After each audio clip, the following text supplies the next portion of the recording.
በስመ አብ ወወልድ ወመንፈስ ቅዱስ አሐዱ አምላክ አሜን። እሺ አሁን ማንሳት የፈለኩት ነገር ብዙ ጥያቄ የተነሳበት ያለና ብዙ እህቶችም ደግሞ እና ወንድሞች ተስፋ እየቆረጡበት ያለ ጉዳይ ስለሆነ እኔ የአቅሜን እዚህ ነገር ላይ መልስ ይሆናል ብዬ ያሰብኩትን ነገር አቀርባለሁ። ምንድነው እሱ? ብዙ ጊዜ ጸበል እንሄዳለን፣ የተለያዩ ገዳማትም እንሄዳለን፣ የሚፈውሱ አባቶችም አሉ ተብለን እዛም ሄደን የሚደረገውን ነገር አድርገናል። ግን እስካሁን ድረስ ምንም የመጣ ለውጥ የለም።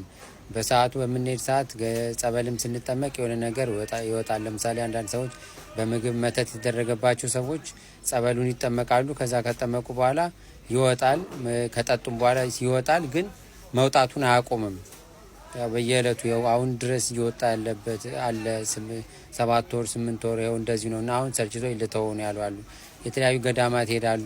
በሄዱ ሰዓት የሆነ ምልክት ያሉ ወይ ክፉ መንፈስ ይጮሃል፣ ይናገራል፣ እኔ ነኝ ምናምን ይላል።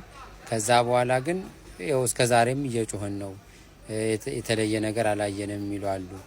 እንደዚሁም የተለያዩ አባቶች ጋራ ሄደው መንፈሱ ይናገራል፣ እኔ ነኝ እንደዚህ አርግ ተብዬ ነው እንደዚህ ተብዬ ነው ይላል። ግን ከዛ በኋላ አሁንም እንደዛው እንዳለ ነው እና መቼ ነው ከዚህ ነገር የምንገላገለው የሚል ነገርና አንዳንዶች ደግሞ ያው እንዲህ አይነት ነገር ካዩ በኋላ ማንነቱንም ካወቁት በኋላ እድላቸውን ያልመለሰላቸው አሉ። እድል የወሰደ መንፈስ ከዛ በኋላ ይጋለጣል። ነገር ግን የተወሰደው ነገር ወይ ደግሞ ስሉስ የሚባል ይሄ እድል ማዞር እንደዛ አይነት ነገሩ እስካሁን ያልተመለሰላቸው ወይም ደግሞ ህይወታቸው ወደ መስመር ያልገባላቸው አሉ እና እንደዚህ አይነት ማስተያየት አለ እና ለዚህ መፍትሄው ምንድን ነው የሚል እና መፍትሄው አንድ ነገር ነው። ያንን ማድረግ ስንጀምር መልስ ማግኘት እንጀምራለን እና ለብዙ እህቶችና ወንድሞች በዚህ በስልክ ተደዋውለን ተነጋግረናል። አሁን እንደ አጠቃላይ ደግሞ በዚህ ለሚከታተሉ ለሌሎች ሰዎች እንዲደርስ ስለፈለኩ ነው። ማለት ሁሉም ሰው በደወለ ቁጥር አንድ አይነት ነገር እየተናገርኩ ከምቀጥል አሁን በዚህ ላይ አንዴ ከተናገርኩ ከዛ በኋላ ሁሉ ሰው ይጠቀምበታል ብዬ አስባለሁ። መደወል የማያስፈልግም ማለት ነው። ምንድነው ያለው ነገር? ለምሳሌ አሁን አንድ ሰው መተት ሊደረግበት ይችላል በምግብ ወይ ደግሞ የተለያየ ነገር እንደነገራችሁኝ። አንዳንዱ ቦታ ላይ አይጥ ይጣልበታል፣ አንዳንዱ ቦታ ላይ የሆነ በላስቲክ ጠቅልለው የሆነ ነገር ያደርጋሉ። የተለያዩ ድግምቶች ምናምን ተደርገው ሰላማቸውን ያጣሉ ሰዎች በቤታቸው፣ በትዳራቸው፣ በልጆቻቸው፣ በስራቸው፣ በንግድ ቦታቸው እንደዚህ አይነት ነገር ይፈጠራል። መጀመሪያ እንዴት ተፈጠረ ለሚለው ነገር እኛ እግዚአብሔርን ስለማናመልክ ነው። መፍትሄውም ደግሞ እግዚአብሔርን ማምለክ ነው። ሲጀመር አስቀድሞ እግዚአብሔርን እያመለክን የቆየን ቢሆን ኖሮ እንዲህ አይነት ነገር ይደረጋል። ለምን ተደረገ ማለት አንችልም። ቢደረግም ግን እኛ ላይ ስራ አይሰራም ነበረ። ሁላችሁም እንደነገርኳችሁ በመጽሐፍ ምንድን ነው የሚለው? በእስራኤል ላይ ሟርት በያዕቆብ ላይም መተት አይሰራም ነው የሚለው። እኛ ላይ እየሰራው እኛ እንደ እግዚአብሔር ሕዝብ እስራኤልን ስላልሆንን በእግዚአብሔር የተመረጠ ያዕቆብን ስላልሆንን ነው እንጂ የሰራብን።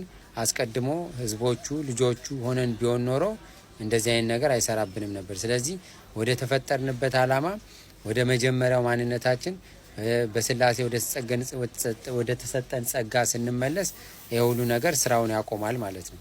እስካሁን ያልተደረገብን በዚሁ በአምልኮታችንን ቀጥል እያደረግን ያላደረግን ግን እግዚአብሔርን እያመለክን ያልሆንን ሰዎች ደግሞ ወደ እግዚአብሔር አምልኮ እንመለስ። አሁን ይሄ መተቱ የተለያየ ነገሩ ወይም ደግሞ በጸበል እየወጣ ግን አልቆም ያለው ከወዳችን ያለው ነገር የተለያዩ መናፍስት ይናገራሉ፣ ግን መልስ አናገኝም። ጨርሰው መቼ ነው የሚወጡት ለምንለው ነገር አምልኮተ እግዚአብሔርን እኛ ስንጀምር ሩቅ አገር ገዳም መሄድ አይጠበቅብን፣ ወይም ደግሞ ጸበል ፍለጋ ወይ በርሜል ጊዮርጊስ ወይ ደግሞ አርሴማ ጁሩ አርሴማ እዛ ድረስ መሄድ አይጠበቅብን።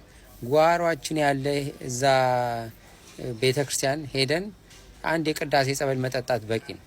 ወይም ቤታችን ሰንበርክከን ስንጸልይ ውሃውን አጠገባችን አድርገን የጸለይንበትን ውሃ መጠጣት በቂ ነው፣ መልስ ለማግኘት ማለት። መሰረታዊ ነገር ምንድን ነው? እኛ ስለማናመልክ እንጂ ብናመልክ ኖሮ ይሄ ሁሉ ነገር አይፈጠርም። ሌላው ደግሞ ምንድን ነው? እዛ ቦታ እንሄዳለን። ለምሳሌ ጸበልም የተለያዩ ገዳማትም እንሄዳለን። ከዛ በኋላ እግዚአብሔር ምልክት ያሳየናል። ተመልሰን ግን ስንመጣ የምንገባው አስቀድሞ ወደ ነበርንበት ህይወት ነው። ምንም ለውጥ የለም፣ ህይወታችን ላይ ለውጥ የለም። ለጊዜው ስለጨነቀን ስለተረበሽን ወደ ገዳምም ወደ ጸበልም ወደ አባቶችም ሄድን። ስንመለስ ወዴት ነው የምንሄደው? ተመልሰን ወደ ነበርንበት ከሆነ ይሄ ለሰይጣን በጣም ነው የሚስማማው። ከሁለቱም ቦታ ከዛም ከዚህ ማለት ሰይጣን በጣም የሚስማማው ህይወት ነው። እግዚአብሔር ደግሞ የራሱን መስመር ብቻ ነው የሚፈልገው እና ያ ነው አሁን እየጎዳን ያለው፣ መልስ እንዳናገኝ ያደረገን ያለው። ወደ መንፈሳዊ ህይወት እንገባለን፣ ከዛ በኋላ ወደዚህ እንመለሳለን፣ ወደ ስጋችን እንመለሳለን እና እንዲህ አይነት ከዛም ከዚህም የሆነ ያልጸና የሚወላውል ልቦና ለሰይጣንን እንዳይወጣ የሚያደርገው ያ ነው። ከዛ በተጨማሪ ደግሞ አስቀድሞ የዛር መንፈስ ከሆነ ያለብን ሌሎችንም የሰበሰባቸው እሱ ከሆነ መተቱንም ምኑንም የዛር መንፈስ ማለት ከልጅነታችን ከቤተሰብ የመጣ ስለሆነ ለረጅም ጊዜ በውስጣችን ስለኖረ እንደ ዘመድ ስለሆነ በውስጣችን ቶሎ አይላቀቅም። ለዚህ ጾም፣ ጸሎት፣ ስግደት እና አምልኮተ እግዚአብሔር ትጋት ያስፈልገዋል።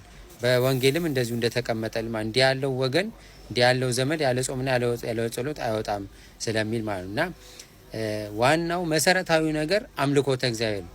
አምልኮተ እግዚአብሔርን እያደረግን ጸበሉን ከተጠመቅን እያደረግን ይሄ እምነት የምንጠቀም ከሆነ እያደረግን ወደ ገዳማት የምንሄድ ከሆነ መልስ ለማግኘት በጣም ቀላል ነው። መንፈሱም ይሰበራል። ሲጀመር እዛ ድረስ የሚያስኬድ ነገር አይኖረውም። ወዲያው ነው መልስ የምናገኘው።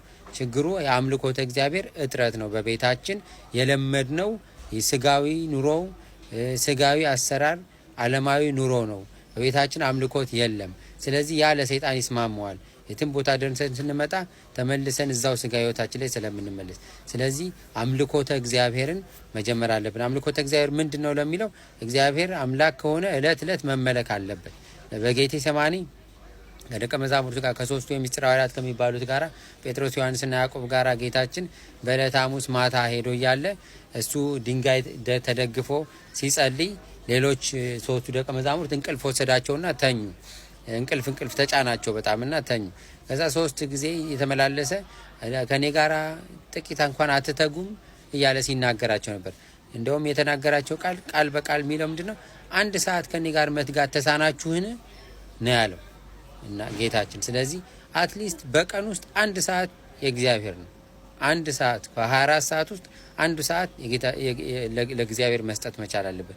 መስዋዕት መባ አድርገን የምናቀርበው መሆን መቻል አለበት። አንዱን ሰዓት አከፋፍለን በቀን ውስጥ በትንሹ ነው ሲቻል ቢሆን ከዛ በላይ ነው የሚያስፈልግ። ግን በትንሹ 1 ሰዓት የአምልኮ ሰዓት ነው ለእግዚአብሔር ከ24 ሰዓት ውስጥ።